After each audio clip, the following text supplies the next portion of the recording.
Body cam footage is released from a controversial police shooting. What the footage shows. And another week of major anti-Trump protests in Oswego. What this week's message was. Plus, a very famous artist is coming to SUNY Oswego's top concert this week. Find out who it is. WTOP-10 Nightly News starts now.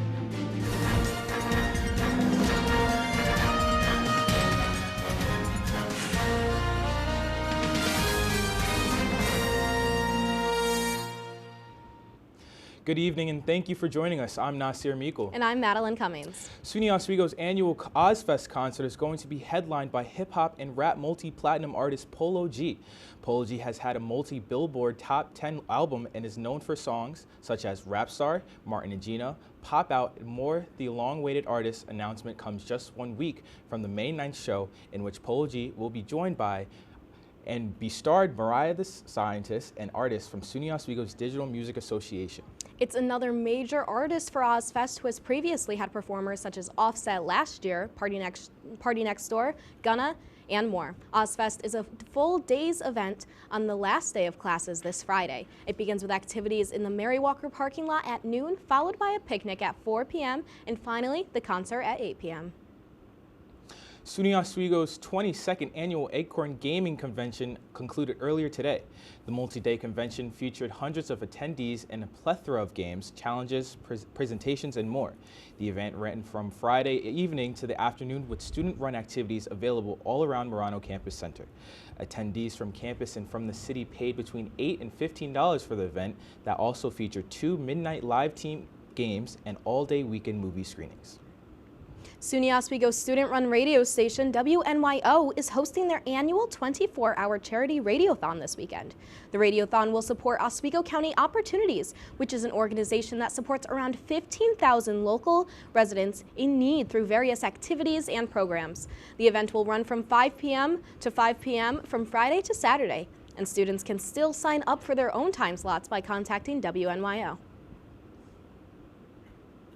The City of Oswego is conducting their annual code enforcement blitz from May 5th to May 19th.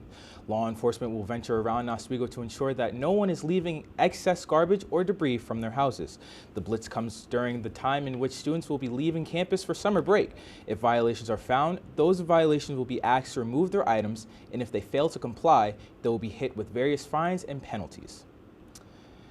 Anti-Trump protests have been a staple in Oswego for the past 2 months, and this past weekend was no different. WTOP-10 reporter Sana Zakiri is here with more on today's protests. Sana.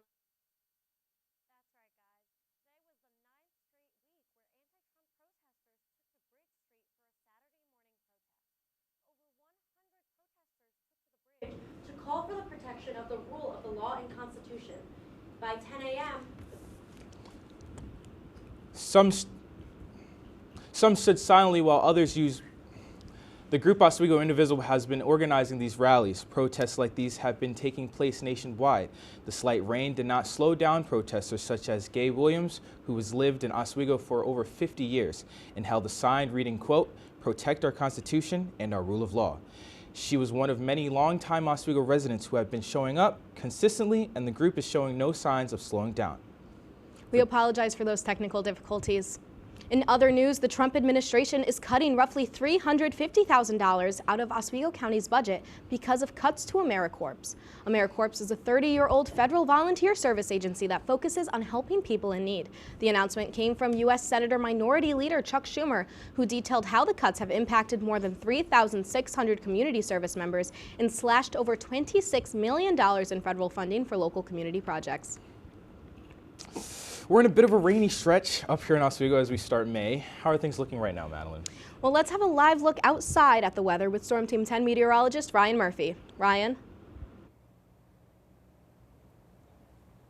And thank you guys. I'm here outside the Marano Campus Center, and I can tell you it isn't that cold out, but it is pretty wet and rainy. There's a slight drizzle right now. Now it's been like that throughout the day. In fact, it's been like that over the past few days. Now this rain is going to continue on throughout the week into mid-Wednesday. We do have a chance of some thunderstorms on Tuesday, but that will clear on up Tuesday into Friday for Ozfest, where it'll be nice and sunny and honestly not that cold, pretty warm out. Now, Madeline is here. I don't know about you guys. I don't really mind this rain all that much. It could be so much worse. It could be like the winter where it's all snowy, snow everywhere, super cold, icy. I don't know. Let me know what you guys think. Back to you guys at the desk. You know, Ryan, I know how to sled, not surf, so I prefer the snow rather than the water. A Friday water main break continues to block off a road in downtown Oswego. A small but deep hole in the middle of East Cayuga Street and between East 9th and East 10th Street has caused the road to be closed. A Friday water main breakage caused a temporary road closure in the same area a couple roads down on East Schuler and Van Buren Streets. Those have since been mostly reopened, but there is no word on when all repairs will be completed. State investigators have released body cam footage of a controversial March shooting in which deputies shot a man during a search warrant. Footage shows an altercation in which 32-year-old Miles Dagan held his son while officers demanded he hand the child over due to a warrant of protection being served against Dagan. A struggle ensued that saw Dagan pick up and swing an object at officers, who responded by attempting to subdue him with a taser. Their efforts failed and officers shot him twice. Dagan died shortly after, and the case has been a point of controversy ever since. Still ahead tonight, a jury duty scam is going around New York State. What to look out for? Plus, a former president of the Syracuse Common Council passed away. All that and more right after this. If you like action, romance, if you're watching this, and highbrow humor, surface is this. Floor. Minch did not legitimately put his head in the toilet. there's only one place to turn. No! Tune in to new episodes of Oh boy! only on WTOP. Look at the number of disasters in the U.S. Chances are every area will deal with some kind of emergency in the next decade. And between school, sports, and social lives, chances are you won't be with your kids when it happens. Will they know what to do?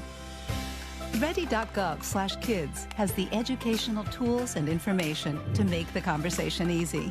When the time comes, chances are they'll feel prepared, not scared. So talk with your family today.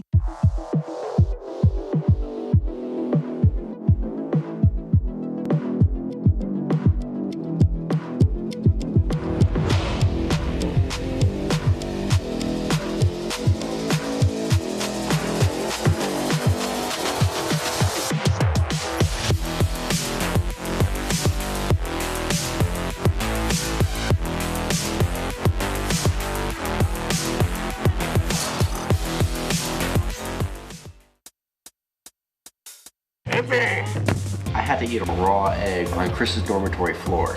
I currently don't have any federal pending charges.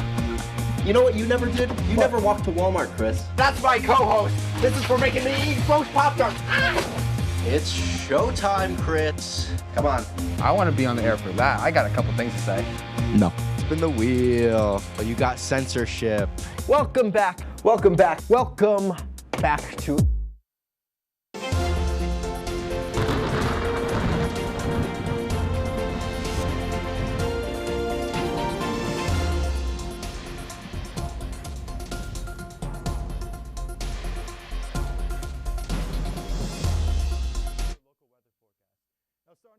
Song of the evening here.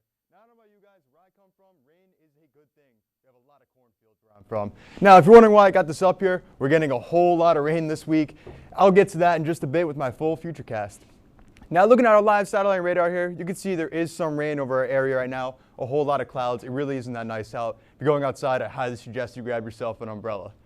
Now for the rain, tomorrow is not going to be too bad. We'll have a couple spotty showers here and there, but Tuesday, that's going to be our main threat. You can see here we'll have rain amounts well over an inch, and we do have a chance of some thunderstorms as well. Now we haven't had a whole lot of thunderstorms in a while, you know, with the winter and everything, but if you don't really remember what to do, if you see lightning or hear thunder, you're going to want to immediately go inside. I highly suggest a house, maybe a building. A car is a great option too. You're not going to want to stand under something like a tree, like the one right above me right here. That is a very high chance of being struck by lightning. It really is not just a safe place to be, especially in a storm like this. I don't know about you guys, but I'm running right inside of that house right there. Now check this out. Looking at our superhero forecast here, you can see tomorrow we do have a slight chance of some afternoon thunderstorms, a couple spotty showers here and there. Now Tuesday, that is our main threat there. We have a high 65 and a lot of afternoon thunderstorms. If you're going out, same thing. You might want to grab yourself an umbrella, maybe a rain jacket. It is a pretty big risk. Now as for Wednesday, it's not that fun. No thunder, no lightning, nothing like that, but it is going to be pretty rainy and a bit cooler than usual. Now looking at our futurecast here, you can see tomorrow there's a couple spotty showers here and there. The more thunderstorm risk is more down here in the Buffalo and Rochester area. Now for Tuesday though, you can see in our area by the mid-afternoon there's a whole lot of thunder, a whole lot of lightning, a lot of potential for heavy rainfall. So that's something you're going to want to keep in mind as that continues on here throughout the evening into the night. Now as for tonight, temperatures will drop down to 51 degrees and we'll have a few spotty showers here and there and a light breeze. Now this rain may continue on into tomorrow, but we will have a high of 67 degrees, so that's something to look forward to. That's going to be nice and warm. Now looking at our extended forecast here, you can see same thing. Monday, Tuesday, and Wednesday, there's a pretty good chance of some rain there, but later in the week is going to be very nice, especially Friday for Ozfest. The sun will be out and it'll be a lot warmer. Now we'll continue on through the week where it'll be even warmer than that. That's all I have for my forecast. Back to you guys at the desk. Oswego County is reminding residents that a new requirement for domestic flying is coming in on May 7th. Those flying domestically or entering secure federal facilities will need to present a real ID or enhanced driver's license. And a passport are accepted forms of ID. Those needing a real ID can visit an Oswego County Department of Motor Vehicles office during operating hours. Van Robinson, former president of the Syracuse Common Council and longtime advocate for Syracuse's African-American community, has passed away at the age of 87. According to the Garland Brothers Funeral Home, Robinson died yesterday afternoon at Upstate University Hospital. Robinson lived in Syracuse for 57 years and was a longtime leader of the Syracuse NCAACP. He was also the first black politician to be elected as president of the Common Council. There's currently a jury duty scam going around New York State. These scammers are contacting people via phone or email and are threatening to arrest you if you don't pay a fine for missing jury duty. The New York State court system will never ask you for any personal information or money over the phone. If you receive one of these calls or emails, you are encouraged to report the scam to law enforcement. According to Mayor Eric Adams, New York City is setting $1.6 million aside for Silent Shield technologies in bodegas. The moves come after a series of recent violent incidents in bodegas in the 5 boroughs. Under this new initiative, all workers have to do in a serious situation is press the panic button, and officers in the local precinct will be alerted. Coming up after the break, our Nasir Meikle sits down with RuPaul's Drag Race All-Star. Find out what she has to say after the break.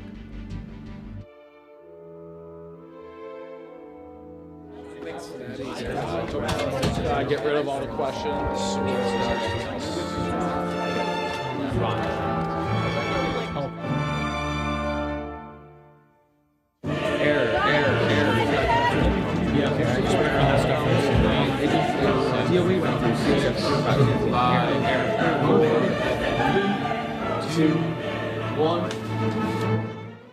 If only we had someone who could tell us what we should and shouldn't watch. Well, do we have a show for you? Who are you? What are you doing in my bed? On Be Kind and Rewind, we will go through and review all your favorite movie franchises. And tell you which ones you should and shouldn't watch from the perspective of normal movie fans. Well, be sure to check out Be Kind and Rewind on WTOP-10.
Welcome back to WTOP-10 Nightly News. With the RuPaul's Drag Race All-Stars 10 premiere just around the corner, I had the opportunity to catch up with one of the season's queens, Phoenix. From their early days on season 3 to their return to the workroom, they opened up about their journey, the evolution of the show, and what fans can expect this time around. Thank you for joining us. How are you? I'm good. Thank you for having me. So let's start. Okay. How does it feel stepping back into the workroom?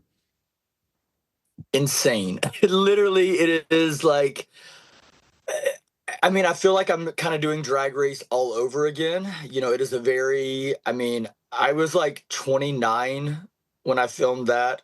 I'm 44 now. And I mean, that's a lot of years in between. And I mean, just think about how much you grow in like 5 years, much less basically like 15 years. So, you know, going back in, feeling like a new person, my drag is completely different, but then also going on a show that is completely different with, you know, the audience is so mainstream now, and you know, varies from every age demographic to just it's a huge show now. So I feel like I'm doing it for the first time.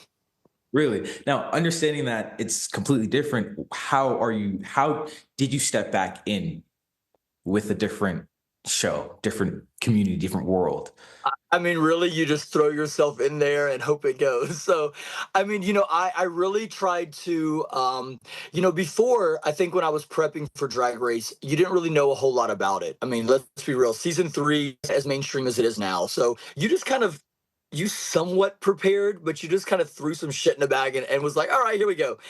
This one, you know, it was definitely you know, I had a team of people that were amazing. We really took our time to kind of prepare me for it. And, you know, I talk about this during the you know, the interview it dropped with Entertainment Weekly and on the show. You know, I, crazy enough, don't really watch Drag Race like that. You know, you know, I've been working nonstop, and you know, normally when I come home from dealing with drag, the last thing I want to do is watch more drag on TV. So, you know, I watched it enough to kind of know what's going on, because I do a lot of the bookings here in Atlanta, and you know, I run my own production company, and so I keep up to date with what's happening. But you know, I did have friends that would kind of, you know, watch the show for me and understand what X, Y, and Z is. And, you know, we really took our time to kind of prep me for it. And, you know, that was something very different from season 3. So would you consider yourself an OG? Absolutely. I'm an OG. Yeah, absolutely. Now, and knowing that you have that little bit of influence, being an OG, Drag Race has expanded it globally. So how do you feel about the global aspect that Drag Race has taken? It's wild. I mean, like, even on the day that it was released, you know, the cast was released. So over on this side of the world, I mean, from the moment it dropped at 12 o'clock, my social media, my phone, everything went haywire, like nonstop. And then probably around 6:30-ish over here, it kind of chilled out a bit. And then the rest of the world woke up and they were seeing it. So it just took off again. Did you see All Stars in your future?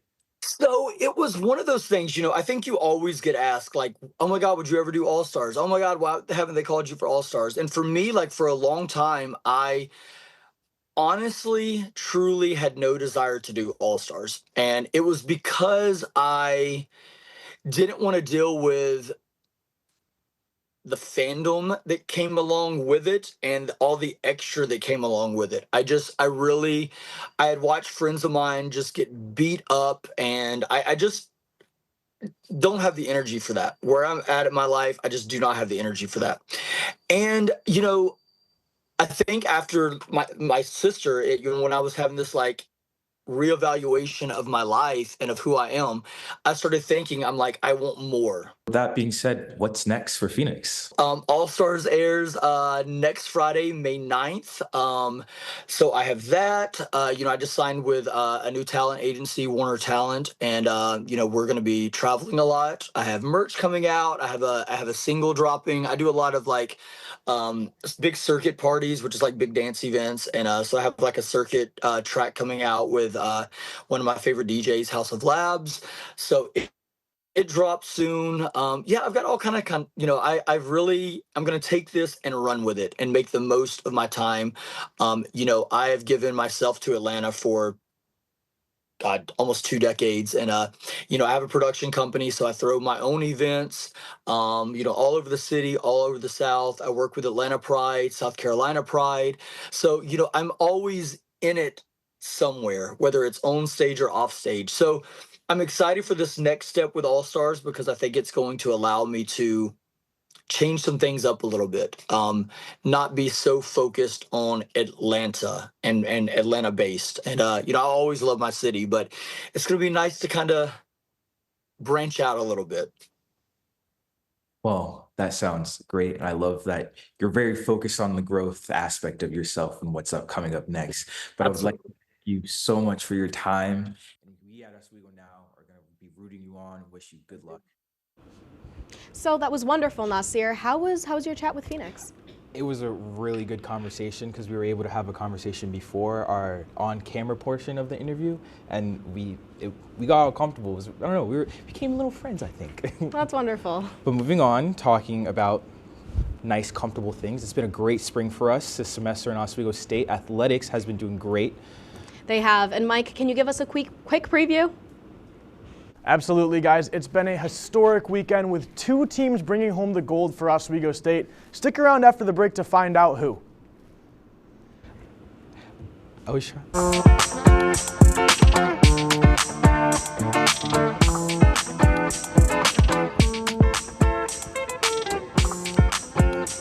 Yeah, they've been running both.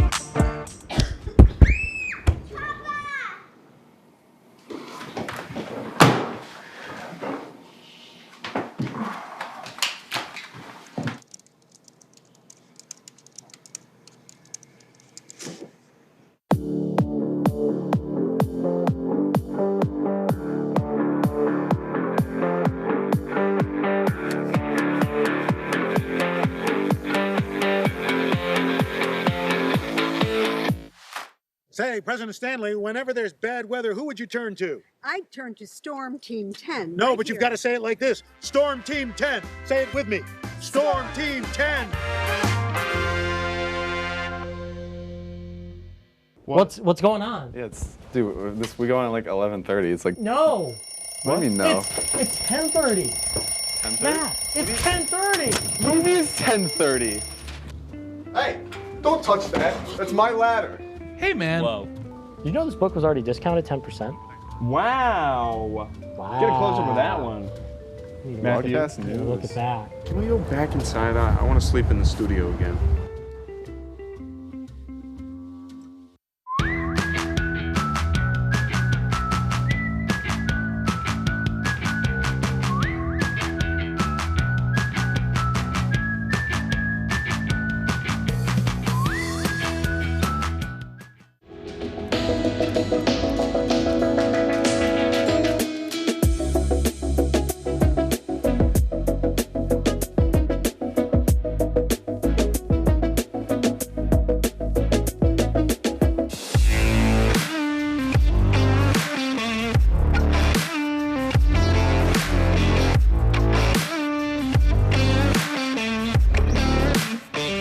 Welcome back in. As I mentioned, it was a crazy weekend in the Oswego sports world, so let's get right into it. To kick things off, it was a heartbreak for Oswego State softball, who have battled all season long hoping to sneak their way into the SUNYAC playoffs as the 6th seed. They gave it their all this past weekend, facing off against Canton Kangaroos in a doubleheader on Friday and securing 2 victories by scores of 13-3 and 8-0 respectively. Despite these efforts, the margin was too big to close and the Lakers were eliminated from playoff contention. And Oswego men's baseball closed out their regular season in a dominant fashion, sweeping the Canton Kangaroos in a doubleheader as well. In Game 1, the Lakers recorded 19 hits, tallying 16 runs and putting the pedal to the metal with a 16-2 victory. Then, in Game 2, they continued this dominance, scoring 20 runs off of 18 hits, including a 9-run 6th inning. With these wins, the Lakers secure their spot as the 3 seed in the SUNYAC playoffs and will wait it out to see who their opponent will be in the first round. And while one team's playoff run is just beginning, another comes to an end. The Oswego State men's tennis team is headed to the NCAA tournament after a dominant 5-1 victory over the Nazareth Golden Flyers in the Empire 8 Championship yesterday. The Lakers set the tone in doubles play and never looked back as Anthony Marcano and Matthew Manara swept the floor, with Austin Davis picking up a huge singles win. The win secures the Lakers a spot in the NCAA tournament, and their first-round matchup will be announced on NCAA.com tomorrow at 12:30 p.m. And the Oswego men's tennis teams aren't the only ones who took home some silverware this weekend, as the women's lacrosse team made history yesterday. Lucas Marquez Silva has the story.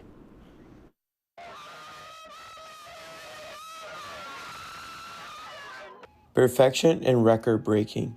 If I had to define the unforgettable afternoon for the Lakers last Saturday, this would be it. The Oswego State women's lacrosse team won for the first time in the program's history the SUNYAC, dominating the Cortland Red Dragons in the final, finishing the SUNYAC without losing a single match and creating new chapters for the story of the Lakers, reaching historic milestones. This was the second victory all time over the Red Dragons, and both were achieved this season with a lot of participation from the head coach Britt Howard. Yeah, I think the biggest thing that we preached all week was discipline and composure, and I think they really came off from the first draw, and they held their composure from one end of the field to the other, and everybody played great, and the bench was awesome, keeping everybody involved. The Lakers were superior from start to finish, passing the ball peacefully across the field when had possession and making as little mistakes as possible. The two stars of the day were Alexis Hill, who commanded both offensive and defensively the team with 4 goals, and the other star of the day was Elena Yakavitsi, who saved the Lakers with more than 10 saves during the game. I think it's just a great team win. Obviously I had some saves out there, but I wouldn't have had those saves without my defense. They really worked well. We talked, and it was a good team win.